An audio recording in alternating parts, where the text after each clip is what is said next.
What's going on, guys? Andrew Piluk Hockey here, back with another video. And you guys see the title. We're going to be talking about Mike Babcock.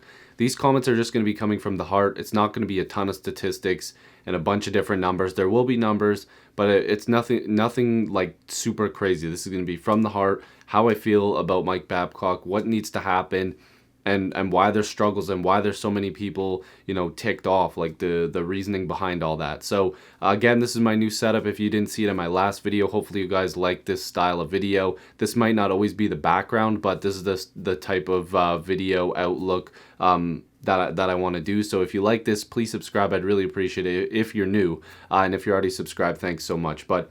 So in 2015, I think a lot of Leaf fans were really excited because Mike Babcock was joining the Toronto Maple Leafs, and I believe he's still the highest paid coach in the league, as he signed an 8-year contract worth $50 million, the average annual value being $6.25 million per season, which is really high. And at the time, I'm pretty sure when the Leafs were making all those trades, like, he was like the highest paid person on the team, on the roster. Well, not on the official on-ice roster, but like, including the players, like, he was one of the highest paid, people throughout the team, and myself included. I remember I was in this room, I was with my girlfriend, and I was literally watching TV, flipping my phone. I'm like, because Jeff Viette, hopefully I don't look like a ghost here, but Jeff Viette was tweeting out like links that the planes and like, oh, it's going to Toronto or Detroit, and then it's coming right back to Toronto, and everybody was freaking out. And then it was finally announced that Mike Babcock was going to be the head coach, and I was super excited. I was jumping up and down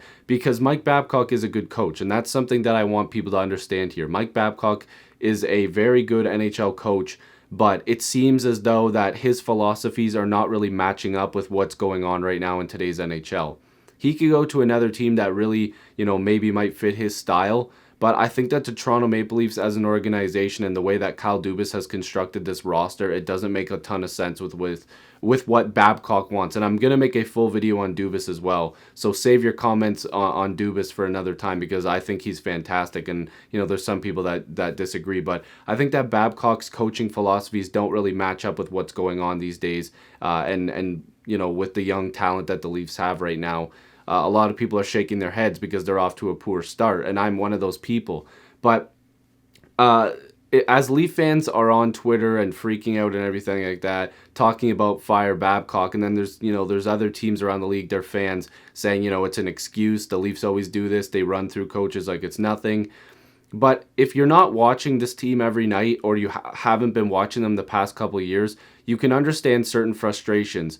If you watch them. If you don't, then you don't understand. And it's the same way. If an Arizona Coyotes fan is pissed off about something, we can't really comment about it unless we watch and we know about it. Or the San Jose Sharks, if they're going through something and they're pissed off about a certain way that something's going on. I can't make a comment unless I watch all their games and fully understand the issue. And that's the thing with Twitter and Instagram and Facebook, whatever. Some people just make comments without knowing the full story. And for Leaf fans, the full story is that Mike Babcock is almost doing things against what we should be doing. Like, he's almost working against the team. Here's a few examples. Last year in the playoffs, overplaying Zach Hyman, who had a very serious injury.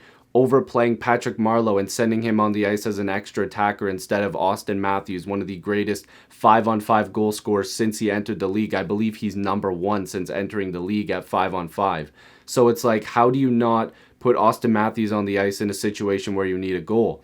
And, his response to some of these things are, oh, it's just the way I do it, or, oh, we owed it to him. I believe that was the Marleau quote.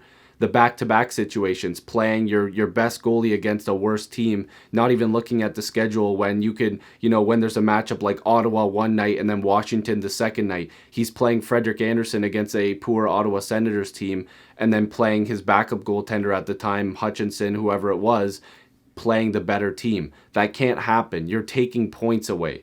You need to be able to win that game with your backup in the first game with a poor team that you're playing. You should be able to beat those teams when you're that good, and then you move on to the next night knowing that you have your best goaltender in the net, being able to stop all those pucks. Now, this is what I find hilarious. There's been countless examples of this. Like, look at when the Leafs put Garrett Sparks in net against the New York Islanders and John Tavares' return back there. Like, that was a hostile environment and the Leafs needed a win, and we responded with a backup goaltender. It does not make any sense. In regards to overplaying certain players, for the longest time last year when William Nylander came back, he wasn't really playing all that well, but the best way to get him to start going is if you play him with players that probably can help him take that extra step. Instead, Mike Babcock was playing him with players that weren't on the same level as him and weren't producing either. So he was being stuck playing in positions that he couldn't succeed. And he's done this multiple times. Keep in mind the way that he plays his defensemen, the way that he constructs his lineup. There are certain players that don't, on that blue line that shouldn't be playing together, and there's certain guys that shouldn't be getting the minutes that they're getting. Cody Ceci plays too much. Martin Marincin, that's a problem for Dubas and Babcock because they both seem to like him. He plays a little bit too much. You got to find ways to implement new styles of coaching into a new style game, because that's what it is. It's a speedy, game right now with a bunch of skill.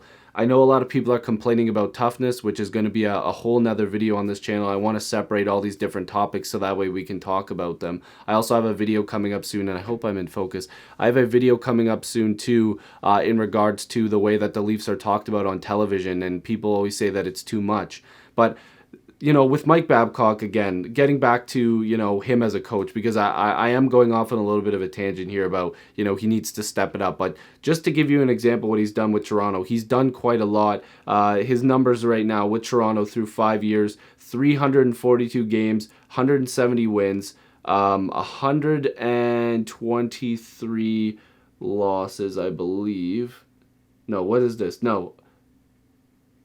Okay, hold on. I gotta look at these numbers again because whoever did this is wrong. No, I think I'm right. 170 wins, 128 losses. So he's obviously got a significant winning record. Sorry about that, guys. I just had to check over that. A significant winning record, which included a couple years where the Leafs weren't even that great, to be honest with you. And over his NHL career, he's racked up over 1,000 games coached. Like he's just done a really good job. And the thing is. The end of last year and the beginning of this year haven't exactly really been a good taste in Leaf fans' mouth. And I think a lot of people are like, well, who's going to replace him? Sheldon Keefe has been Dubas' guy ever since he got here. For whatever they say in the media, I don't believe it, to be honest with you. I think that Sheldon Keefe was supposed to be the coach last year. I think that the Leafs were willing to let go of him. And I believe Adam Wilde stated it on the Steve Dangle podcast that there was a conversation last year that did involve the Leafs moving on from Mike Babcock, but it was declined. And Sheldon Keefe should have been the guy to come up last year. I think that it would have made sense. To start the season, that they were going to give up on Babcock at the end of last season where they lost again to Boston, and then this year they haven't started off well, so you would have started off with Sheldon Keefe, and who knows. But Sheldon Keefe is the type of coach that Kyle Dubas can relate to. He's a younger coach, obviously different philosophies. The way that he's controlled the Marlies has been absolutely incredible. And I think a lot of people are forgetting that Sheldon Keefe could have easily left the Marlies and the Leafs organization last year, but I'm pretty sure that it was assured to him that he would end up taking over for Mike Babcock, and that's the reason why he stayed in the organization. And the Marlies are off to a great start. I believe they haven't lost in regulation yet. A lot of players are being developed properly. A lot of guys are getting really good minutes. The way the lines are constructed makes it easier for the Leafs to build these players and bring them up into the system. So if this is just coming from the heart, I have to say I like Mike Babcock. I do. I've always been a fan of him because of his legacy. He's been a great coach. But there's some things that he does that just pisses people off, and he makes a lot of poor mistakes. I mean, look at what he did to Jason Spezza at the beginning of this year. I don't care what anybody says, that can kill your confidence right away. Jason Spezza should have been in that opening night lineup in front of his friends and family because that was a dream come true for him. He signed here in Toronto to play possibly his last season in the NHL, but he hasn't really been playing all that well, and I'm guaranteeing you it's because of the confidence issue. I really do believe that Spezza got a kick in the nuts right off in the first night. Like, he was already kicked while he was on a high, And I think that was a big mistake there. It's not a, you know, a monumental, oh my God, fire him moment, but it just, all those things add up. The line matchups, like in overtime where he's playing, you know, Mikheyev and Kapanen against teams' first pairings in overtime. It's like, why don't you just put your best guys out there and win the damn game? It's the same thing with the goalie situation, and it's the same thing with the players that you play together. You need to figure out the way to adapt to a new system, adapt to a new game. It's not the same as it was when he was in Detroit. It's way different now. This is a new game. And these are just my thoughts off you know, from my heart, because it's time. It's time to move on. They have to get a new coach. And this is not all on Babcock. Keep in mind, you guys are gonna, you know, if you comment saying, oh my God, it's not all his fault, I promise you that this is not all Mike Babcock's fault. This is a team effort of crap that has started this season. There's some guys that need to really step it up, but Mike Babcock is one of those guys. So hopefully you guys enjoyed this video. If you're new, make sure to subscribe. I'd really appreciate it. Join the squads, get to 7,000 subscribers. It seems like I've been saying that for months, but if you want to subscribe, please do so. It only takes a second. And hopefully I'll see you guys in the next video or stream. Peace.